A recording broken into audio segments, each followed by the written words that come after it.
नमस्कार, सादर जय जिनेंद्र। क्षमा ब्रेकिंग जैन न्यूज प्रतिदिन प्रातः, दोपहर एवं रात्रि में देश भर से संपूर्ण जैन समाज से संबंधित सही और सकारात्मक समाचारों के लिए देखना और सुनना न भूलें। साथ में आपसे विनम्र निवेदन है कि यदि आपने इस चैनल को सब्सक्राइब नहीं किया है तो कृपया अवश्य कीजिए और शेयर और लाइक करके धर्म प्रभावना में सहयोगी एवं सहभागी बनिए।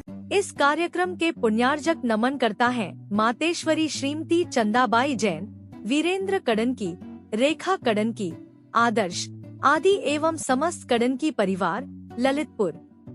हे गुरुदेव त्रिवार नमोस्तु नमोस्तु नमोस्तु। मैंने छत्तीसगढ़ भिलाई में एक मकान खरीदा है और जब उसे पता कराया तो उसमें वास्तु दोष निकला है, तो बिना तोड़ फोड़ के उस मकान को कैसे ठीक किया जाए गुरुदेव, समाधान दीजिए। कल भी ये प्रश्न आया था, शायद ये प्रश्न रिपीट हो गया है आज। कल कैमरे की खराबी की वजह से। हाँ ठीक है, कोई बात नहीं।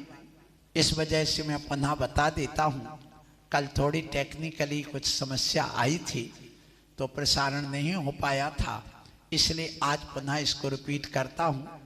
कोई भी मकान है वो वास्तु से बनना चाहिए, वास्तु के अनुसार अपने मकान को बनाइए। सभी को कहूँगा आशीर्वाद, क्योंकि वास्तु वास्तुक है, जैन धर्म की देन है। जितने भी भवन बनते हैं इंद्रों के स्वर्ग में, वे सब वास्तु से बनते हैं। जब इंद्र लोग आकर के रचना रचते हैं, जहाँ तीर्थंकर बालक का जन्म होता है, अयोध्या नगरी आदि, ये सब वास्तु से बनती है। समोषण पूरा वास्तु से बनता है। भगवान का मुख हमेशा पूर्वमुखी होता है। उत्तर दिशा से कुबेर प्रवेश करता है, पूर्व दिशा से इंद्र प्रवेश करता है, दक्षिण दिशा से वेंतर देव प्रवेश करते हैं, और पश्चिम दिशा से और अन्य वायु वो आपके वरुण आदि देव प्रवेश करते हैं। इसलिए कहता है कि ये यम द्वार माना जाता, भूतों का द्वार माना जाता, दक्षिण वहाँ मत करिए, ये कहा जाता वास्तु में। और ये वास्तव में जो हमारा शरीर है ये भी वास्तु से बना है, क्योंकि ये घर जो है, शरीर है अपने आप में एक घर है। और इस बात को आप लोगों ने सुना भी है, तन कारागर वर्णिता बेड़ी परिजन है रखवाले। जब ये घर है तो वास्तु से बना हो तो स्वीकार करिए, नहीं तो वास्तु को एक तरफ रख दो।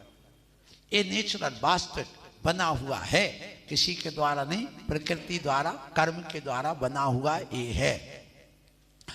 जब हम खड़े होते तो पूर्व दिशा हमारी सम्मुख हुआ करती है, अर्थात हमारा सामने का जो फेस है वो पूर्व कहलाता। ये पृष्ठ भाग कहलाता, माने पश्चिम भाग। पृष्ठ कहो पश्चिम भाग कहो एक ही बात है।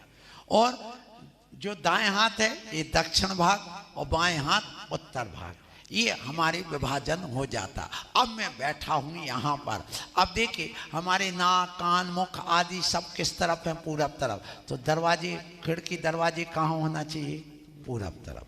अब देखिए फिर आप विचार करना कि जितने भी हमारा जो भारी सामान है, रीढ़ हिप्स वगैरह, वो कहाँ है, पश्चिम में। तो पूरा इनको बिना तोड़ फोड़ के यदि वास्तु ठीक करना तो सारा सामान भारी भारी पश्चिम दिशा में सब उठा करके रख दो। तुम लोग भी उठा के रख दो, तुम्हारी वास्तु ठीक होगी। पहला कारण। जो भी तुम्हारे उत्तर और पूरब की दीवार तरफ, जैसे अपन इसी मंदिर में बैठे, ये पूरब है और ये क्या है, उत्तर है। अब ये सीढ़ी बनी है, यहाँ भारी है, उसके नीचे सामान रख दिया, ये गलत कर दिया, उसको उठा करके इस तरफ रखिए, दक्षिण और पश्चिम के कोने में। इसको भारी बनाई। नहीं है तो पत्थर लाके भर दो, नहीं है तो ईंट लाके भर दो, एक ट्राली रेत भर दो, उसको भारी बना दो, बिना तोड़ फोड़ के हो जाएगी। छत पे ले जाओ, एक ट्राली ईंट ला करके उसका ढेर लगा दो, आपकी वास्तु ठीक हो जाएगी अपने आप।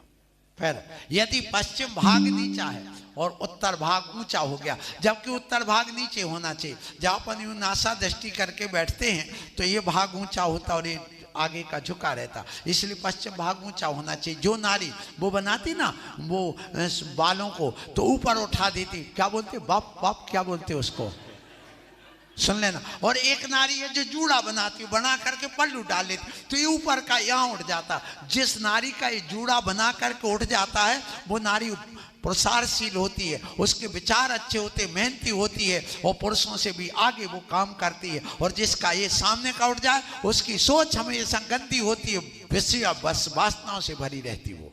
ये वास्तु के अनुसार बता रहा हूँ मैं, कोई दोष नहीं दे रहा, इसलिए भाग उठना नहीं चाहिए। ये भाग उठना चाहिए। इसे पल्लू डाल लोगे और उस पर जूड़े पर, तो वो अपने आप ऊपर उठ जाएगा। वो पुरसार से मेहंदी हो जाती। फिर बात आती है कि वास्तु में ये कहा गया कि देखो, जब अपन भोजन करते हैं तो अपना भोजन जाता है, तो ये उत्तर है, ये पूरब है, इसके बीच का कोना ईशान कोण कहलाता है। अपना स्टोमक आमाशय कहाँ है? ईशान कोण में, वो गड्ढा कहलाता। दिन भर पानी भरते रहते आप लोग, तो ये गड्ढा कहाँ हो, पानी कहाँ हो? ईशान कोण में। फिर देखिए अपना पित्ताशय, जो डॉक्टर में पढ़े हो, जो एनाटॉमी वगैरह जानते हो, उनको मालूम है ये पित्ताशय यहाँ है। अग्न्याशय जिसमें भोजन पकने का काम होता है, वो कहाँ है? ये पूरब है, दक्षिण है, बीच के कोने में है। मतलब अग्न्याशय कहाँ है? इधर है। तो भोजन पकाने का काम कहाँ होना चाहिए? आग्नेय कोण में। आग्नेय कोण कहलाता है, उसमें होना। अब मान लो किसी के वो बन गया है, गलत जगह पर बन गया, तो उस समय क्या करना? बस कुछ नहीं, सुबह से उठ करके मान लो तुम्हारा पश्चिम में या उत्तर दक्षिण में कहीं पर भी गलत जगह बन गया, तो आप आग्नेय कोण में एक सिलेंडर रख लो और उसको सबसे पहले उठा करके जब दूध आए तो सिगड़ी वहीं जलाओ, सिलेंडर पहले वहीं जलाओ। कहाँ? आग्नेय कोण में। फिर जब उसके बाद जल जाए, दूध गर्म हो जाए, उठा करके जहाँ रख तो वहां पर ठक दो, वहां कर लो काम, तुम्हारा वो दोष दूर हो जाएगा। अब जैसे लैट्रिन है, गलत जगह बन गई, कल भी मैंने कहा था आप नमक रख दो उसको वहां पर, तो नकारात्मक ऊर्जा समाप्त हो जाएगी। फिर इसके अलावा कुछ पिरामिड वगैरह लगा दिए जाते, तो बिना तोड़ फोड़ करके हमेशा अपनी वास्तु को सुधारा जा सकता है। और एक बात और मैं कहूंगा, स्पष्ट खुल के सुनना। ये पंडित जी जो साहेबपुर वाले थे, बहुत बड़ा ज्ञान था, उनने कम से कम 150 पंचकल्याण कराए हैं। उनका स्पष्ट कहना था कि जिस मंदिर में 1 करोड़ जाप हो गया हो, जिस मंदिर में कम से कम 1 करोड़ लोगों ने 1 करोड़ बार विधान वो पूजन कर लिया हो, पूजन अर्थात तुम आए, तुमने कर ली तो 1 हो गई, उनने कर ली, इन्होंने कर ली। एक दिन में मान लो यहाँ 500 पूजा हो गई, 500 लोगों ने करके हैं अर्घ चढ़ा दिया, और ऐसे 1 करोड़ यदि कर लिया, तो उसमें कोई वास्तु दोष बचता ही नहीं। उसको कितना भी हो, वह कभी तोड़ करके वास्तु के नाम से तोड़ने की जरूरत ही नहीं, वो अपने आप उसकी वास्तु सुधर गई है। लेकिन आज सारा इतिहास मिटा मिटा के तोड़ करके एक तरफ पटक दिया जाता, वो बिल्कुल मिटा करके बर्बाद कर दिया जाता। आने वाले समय में ये स्थिति बनेगी, वो कहेंगे ये तो बड़े बाबा का मंदिर कब का है, अभी का है, पुराना का है तुम्हारा, क्या इतिहास रह गया। हाँ, हम गुरु की निंदा नहीं कर रहा हूं, उनकी बात की बात नहीं कर, लेकिन जो हो गया ठीक है, मैं मानता हूं, पहले वहीं मंदिर बनना था, सब कुछ था, कहीं से मैं बात नहीं कर रहा हूं। इतनी बात कह रहा हूं सिर्फ कि देखिए, बनाना है उसको रहने दो, जो को तुम अपने पुरातत्व को बचा के रखो, दूसरा बाजू में बना लो ना एक और नया। जितना तुम्हें तोड़ने में लगेगा उतना तुम नए बनाने करके तुम तैयार कर लोगे। ऐसा करो तो हमारी प्राचीन धरोहर भी बची रहेगी और नया इतिहास भी लिखा जाएगा, इसमें कोई संदेह नहीं है। तो ये जो प्रश्न किया है वो इसी प्रकार का है कि बिना तोड़ फोड़ के हम वास्तु को सुधारें, तोड़ फोड़ करके मिटाएं ना। वास्तु के नाम पर इतना जरूर ध्यान रखना चाहिए पूरी समाज को। और जो महाराज जानते हैं ज़्यादा, उनके लिए स्वागत है, करें, बहुत अच्छा है, वो अच्छा ही करते, कोई साधु बुरा नहीं करता है, ये भी ध्यान रखना। साधु कभी ये तोड़ फोड़ नहीं, जीर्णोद्धार कराते हैं, ये भी मैं समझता हूँ, लेकिन आप लोगों का भी कर्तव्य बनता है कि यदि ऐसा है तो उसी में आप सुधार करवाइए, तोड़ फोड़ मत करवाइए। अनिष्का जैन भोपाल मध्य प्रदेश से ऑनलाइन इस सेशन में उपस्थित हुई हैं। नमोस्तु आचार्य श्री।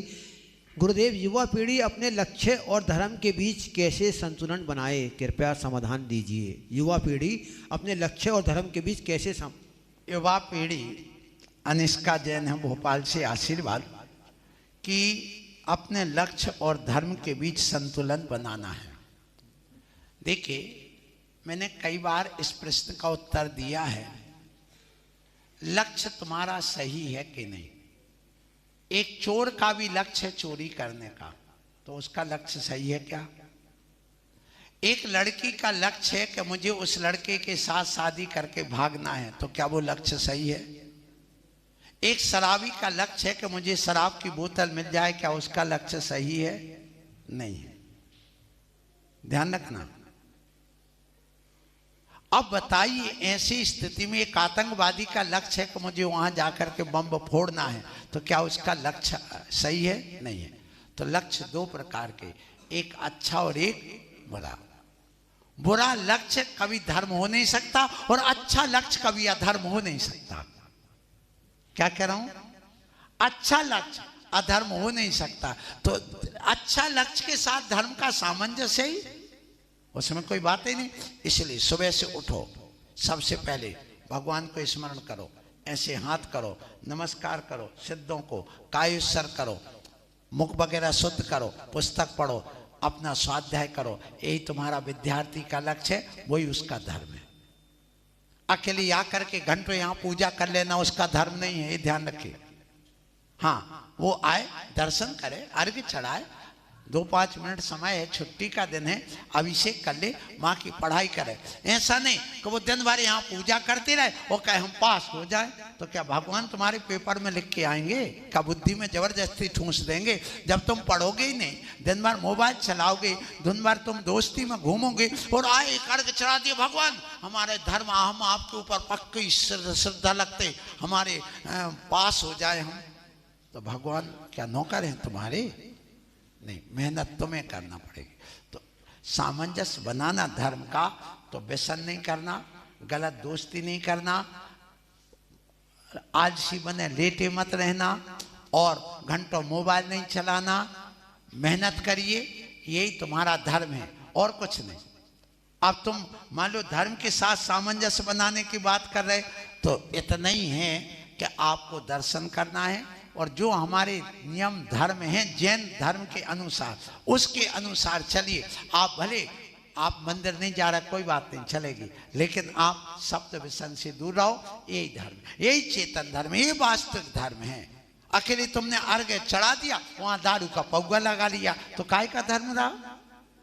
तुम यहाँ आए, पूजा कर ली और वहां पराई नारी से संबंध रखने लगे, कहाँ का धर्म रहा? तुम यहाँ आए और घर में जाकर के डंडा मारने लगे पत्नी को, तो कहाँ धर्म रहा?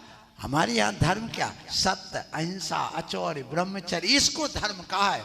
क्षमा, मार दो, आर जाओ, इसको धर्म कहा। ये धर्म के साधन है पूजा पाठ मंदिर, ये भी ध्यान रखना।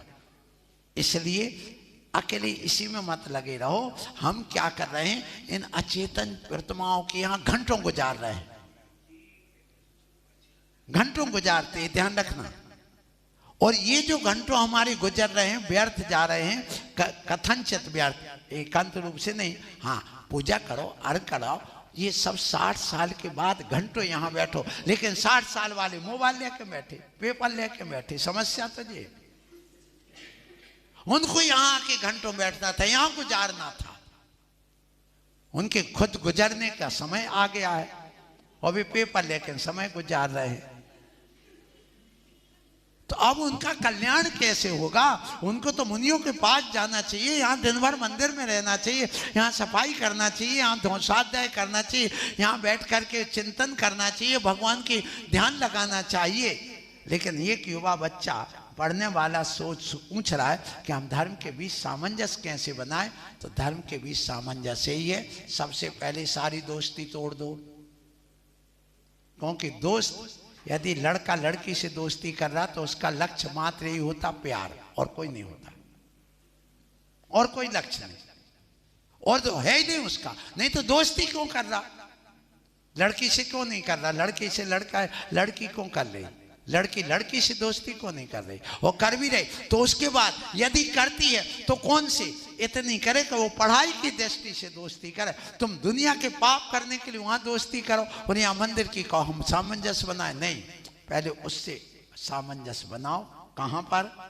अपने दोस्तों से। तुम अद्वा बात करती हो, हमें खुद नहीं सुनना, उससे दोस्ती तोड़ दो। ये सबसे बड़ा धर्म है। आज हो ये रहा है, एक मुस्लिम भाई है, वो कभी भी कोई से मिलेगा तो वो अपने धर्म की बात करे। इस्लाम में ऐसा लिखा, इस्लाम में ऐसा लिखा, इस्लाम में ऐसा लिखा, भाईचारा ऐसा करना चाहिए। तुम कभी अपने धर्म की चर्चा करते हो? यहाँ मंदिर में तो घंटों चर्चा करते, लेकिन किसी एक जैनेतर बंधु के पास जा करके कहो अहिंसा ये कहलाती, हमारे जैन मुनि ऐसे होते, हमारे जैन मुनि दिगंबर इसलिए रहते, जैन धर्म जैसा दुनिया में धर्म नहीं है। बताओ, आज तक बेटियों बताओ किसी ने तो ऐसी चर्चा करी? एक भी किसी ने आज तक एक जैनी बनाया? क्यों नहीं? ये सामंजस्य बैठा लो, यही सबसे बड़ा सामंजस्य है। अकेले यहाँ घंटों मंदिर में गुजारने का नाम सामंजस्य नहीं है। इसको बनाओ, करो। जो फ्री हैं, घर से धंधे पानी में लगे हैं, वो आकर के करेंगे। विद्यार्थी को सामंजस्य अलग ढंग से बनाना पड़ता है। Kshama breaking Jain news YouTube channel पर विज्ञापन देकर धर्म प्रभावना में बने सहभागी। विज्ञापन देने हेतु संपर्क कीजिए मोबाइल नंबर 9026900740 एवं समाचार एवं वीडियो भेजने हेतु WhatsApp number 9335236222। Kshama breaking Jain news YouTube channel देखने के लिए आपको बहुत बहुत धन्यवाद। सादर प्रणाम, सादर जय जिनेंद्र।